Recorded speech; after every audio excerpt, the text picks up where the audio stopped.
এবার এরকম কেন হয়? এরকম তখনই হয় যখন পিতা বুঝতেই পারেন না যে তার জীবনের আসল ধন কি। সেই আসল ধন তার সন্তানকে সে দিতেই পারে না।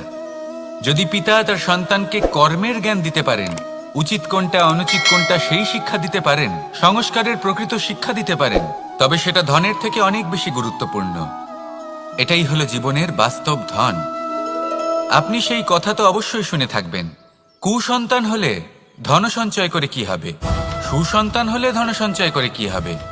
সন্তান যদি কুপুত্র হয় তাহলে সব নষ্ট করে ফেলবে, আর সন্তান যদি সুপুত্র হয় তাহলে ধন থাকুক না থাকুক সে নিজেই কর্মের পথে অগ্রসর হয়ে ধন অর্জন করবে আর নিজের জন্য এক উজ্জ্বল ভবিষ্যৎ গড়ে তুলবে।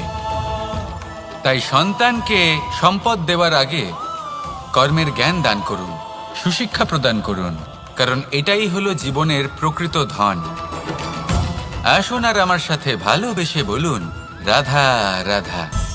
যা বাধা দেয় তা হলো অবরোধ, যা এগিয়ে নিয়ে যায় তা হলো বিকাশ, আর যা ভাগ করে দেয় তা হলো গুণ।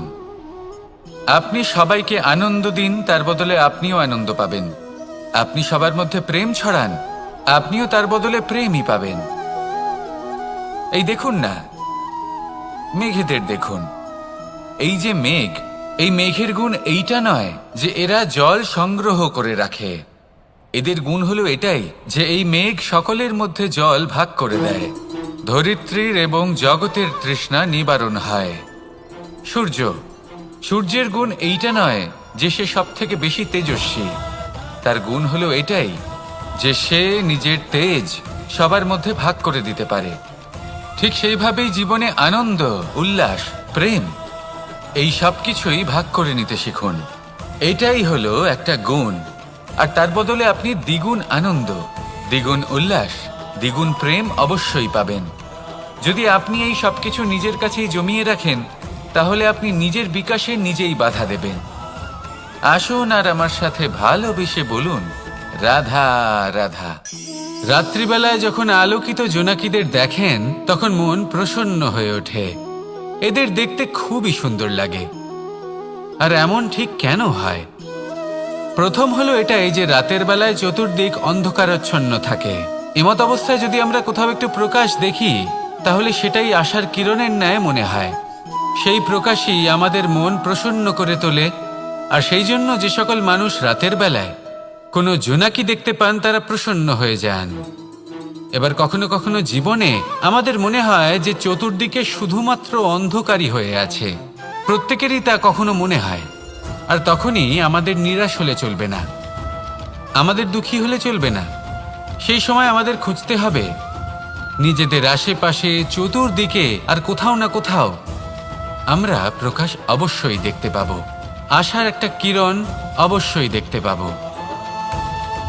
কেউ এমন একটা কর্ম করেন যেটা দেখে আমরা প্রেরিত হয়ে যাই। আর এমন কোনো কর্ম যদি আপনারা করেন তাহলে সেই কর্ম আপনার মনকে প্রসন্ন ভাব, আনন্দ এবং ভালোবাসা দ্বারা ভরিয়ে তুলবে। আপনার অন্তরের সেই অন্ধকারের অন্ত করবে, দুঃখেরও অন্ত করবে। আর এই মন প্রসন্ন ভাব নিয়ে বলবে, রাধা রাধা। মানুষের শরীরের বিভিন্ন অঙ্গ দ্বারা ভিন্ন ভিন্ন প্রকারের কাজ করা হয়। আর সেই জন্য মানুষ নিজের শরীরের যত্ন করে, তার খেয়াল রাখে, নিজের শরীরকে সুস্থ রাখে, স্বচ্ছ রাখে, বস্ত্র পরিধান করে, আর কোথাও আঘাত লাগলে ক্ষতস্থান ঢেকে ফেলে। মানুষের শরীরে এমন একটি অঙ্গ আছে যা চোখে দেখা যায় না, যা অদৃশ্য থাকে, কিন্তু সেইটা দিয়ে মানুষের বিষয়ে অনেক কিছু জানা যায়। এবং মানুষের শরীরের সেই অঙ্গের নাম হলো বাণী, আপনার ভাষা। আপনি যেভাবে কথা বলেন, যার সাথে কথা বলেন, আপনি যেভাবে শব্দ চয়ন করেন, তার দ্বারা আপনার বিষয়ে অনেক কিছু বোঝা যায়, আপনার ব্যক্তিত্বের বিষয়ে অনেক কিছু বোঝা যায়। সেই জন্য সবসময় কিছু বলার আগে একটু ভেবে নিন, নিজের কথার ওপর একটু নিয়ন্ত্রণ রাখুন। আমার কথা শুনুন, এই হৃদয়কে শুদ্ধ করে তুলুন। যদি এই হৃদয় শুদ্ধ থাকে তাহলে সর্বদা মধুর বাণী নির্গত হবে, যা সবাইকে প্রফুল্ল করে তুলবে। আর তখন এই মন প্রসন্ন হয়ে বলবে, রাধা রাধা। জীবনে যদি আপনি বন্ধু লাভ করতে চান তাহলে আপনাকে অনেকগুলো কাজ করতে হবে। প্রথমে একজন যোগ্য পাত্র সন্ধান করতে হবে, তারপর তার সাথে সময় কাটাতে হবে, সুখ দুঃখে তার সাথে থাকতে হবে, তবে গিয়ে সে বন্ধু হবে। কিন্তু যদি আপনি শত্রু খুঁজতে চান তাহলে কোথাও যাওয়ার দরকার নেই, কারণ আপনার সবথেকে বড় শত্রু আর কোথাও নেই, আপনারই মনের মধ্যে, আপনার চেতনায় রয়েছে। ক্রোধ, মোহ, লোভ, কাম, মদ, মাৎসর্য। এ এমন 6 সবথেকে বড় শত্রু যা আপনার আগামী 7 জন্ম নষ্ট করে দিতে পারে যদি আপনি এদের না সামলাতে পারেন। এবার এদের সাথে যদি যুদ্ধ করতে হয় তাহলে একটা মহাভারতের মতো দেখুন, যেখানে অর্জুনও আপনি আর কৃষ্ণও সেই আপনি। কারণ এই যুদ্ধ আর অন্য কারোর সাথে নয়, বরং নিজের সাথে।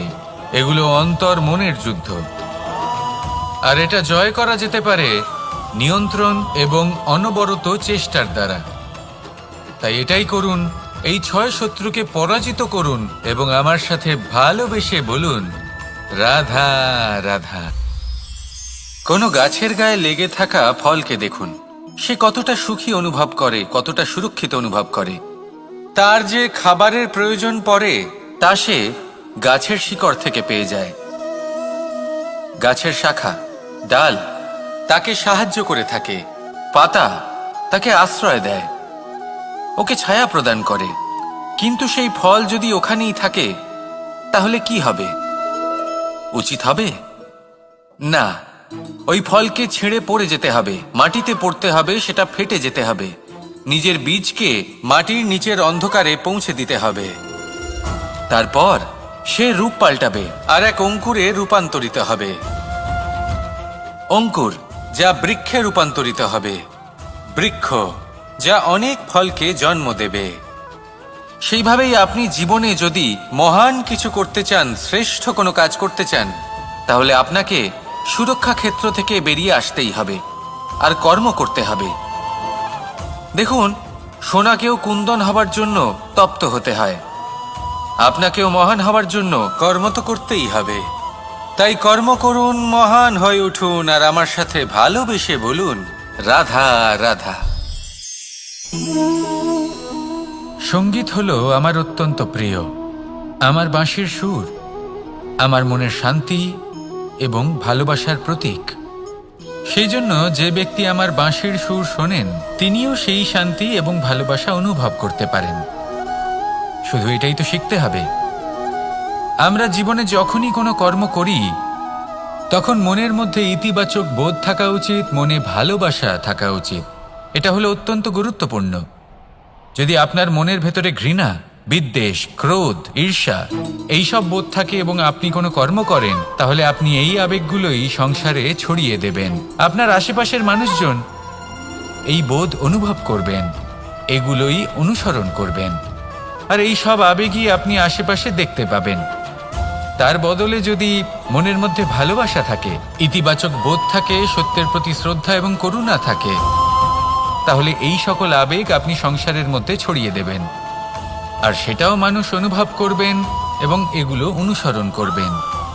আপনার আশেপাশে আপনি কোন আবেগ দেখতে চান সেই নির্বাচন আপনারই। আপাতত আসুন আর আমার সাথে ভালোবেসে বলুন, রাধা রাধা। এই বৃহৎ বৃক্ষকে দেখুন, অত্যন্ত শক্তিশালী বৃক্ষ।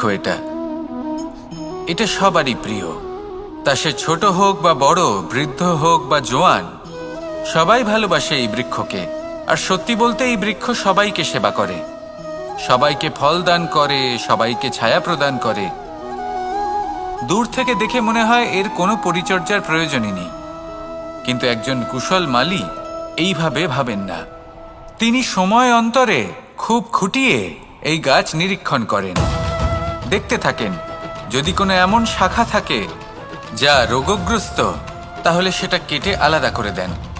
যদি এমন কোনো শাখা থাকে যা মৃত, তাহলে সেটা আলাদা করে দেন।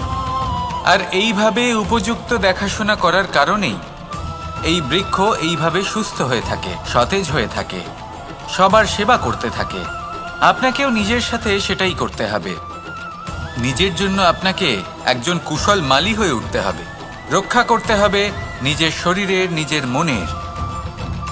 আপনার শরীর যদি রোগগ্রস্ত হয়ে পড়ে তাহলে ওষুধ গ্রহণ করতে হবে। যদি এই মন কোনো এক কারণে বিচলিত হয়ে পড়ে তাহলে তার থেকে নিজেকে মুক্ত করতে হবে। আপনি যদি নিজের যত্ন নেন তবেই এই বৃক্ষের মতো হতে পারবেন, সেই বৃক্ষ যে সবারই প্রিয়, সবাইকেই সেবা করে। আসুন আমার সাথে ভালোবেসে বলুন, রাধা রাধা। বর্ষার ঋতু যখনই আসে আনন্দ এবং উচ্ছ্বাসে মন ভরিয়ে তোলে। কখনো আপনি এটা ভেবে দেখেছেন যে এই বর্ষা যা আমাদের মনকে উচ্ছ্বাসে ভরিয়ে তোলে, সে নিজে কতটা পরিশ্রম করার পরে আমাদের কাছে আসে? নদী হোক, সরোবর হোক, সমুদ্র হোক, তাকে সূর্যের তাপ সহ্য করতেই হয়।